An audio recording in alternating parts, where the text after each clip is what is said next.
Our farm went from looking like this to this and back to this within 24 hours. Here's how we care for our chickens in that kind of extreme weather. You guys ready for the cold weather? Did you finally get yourself a girlfriend? He tries so hard, but he's just not the type rooster. It's really cold and really windy, and I'm really not happy about it.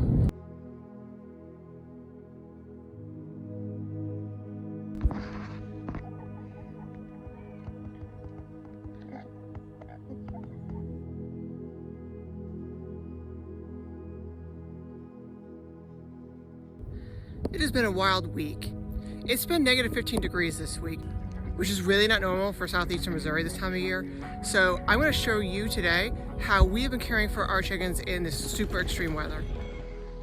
Fell down, what happened? Are her feet really cold, bro? Somebody can't feel her feet.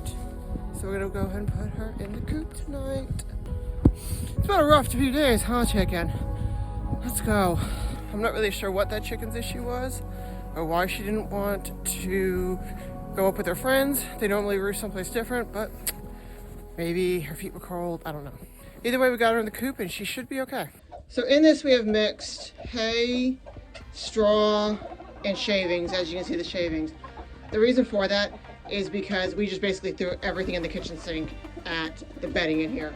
So we want to make sure that they had really deep bedding and that it was really, really warm and that it wouldn't get wet.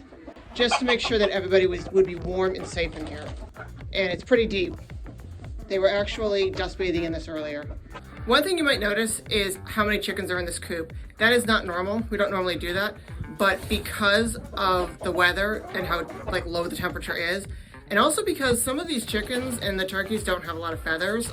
When I got my turkeys, I didn't realize that they were white broad-breasted turkeys, which are the meat kind, and so they don't really develop a whole lot of feathers because they're not meant to live as long as mine have lived. So they didn't really have a ton of feathers. It's Red Hen. How you doing? Now freezing your butt off, I hope, huh? So we actually put more chickens in here than we normally would, just to raise the temperature in the coop. They could all huddle together. I know, guys.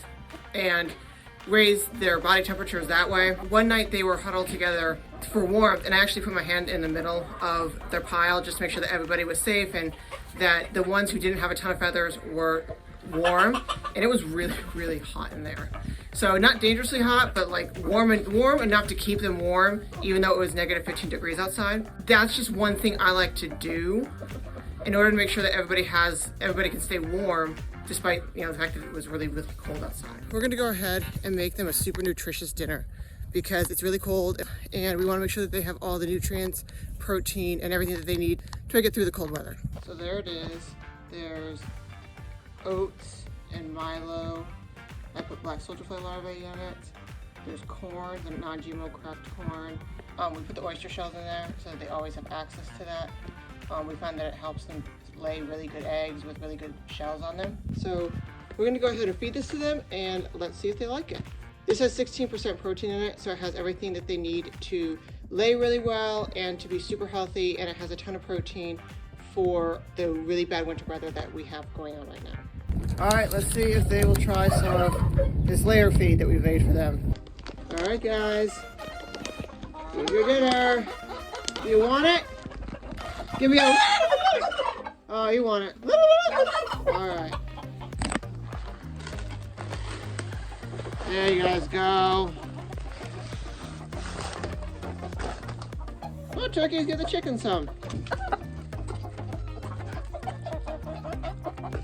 Lots of black soldier fly larvae, and millet, and Milo, and corn, and oats. I know, turkeys, I know it tastes good. You gonna try some red rooster? There you go. Oh, you like it, huh, bud?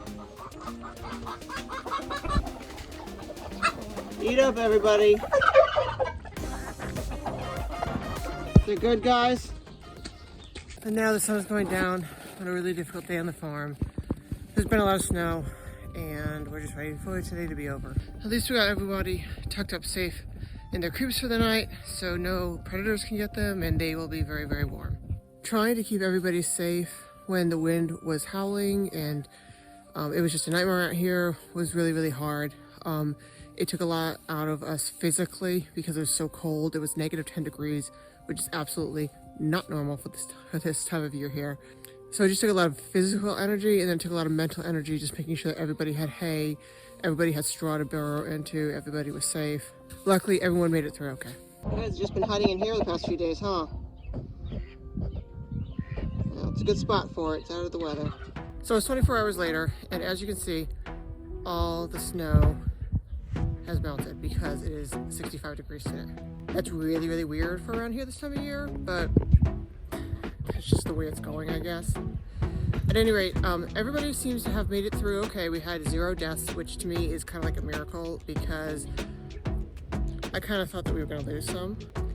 Negative 15 degrees is really, really cold for around here. That is really not normal.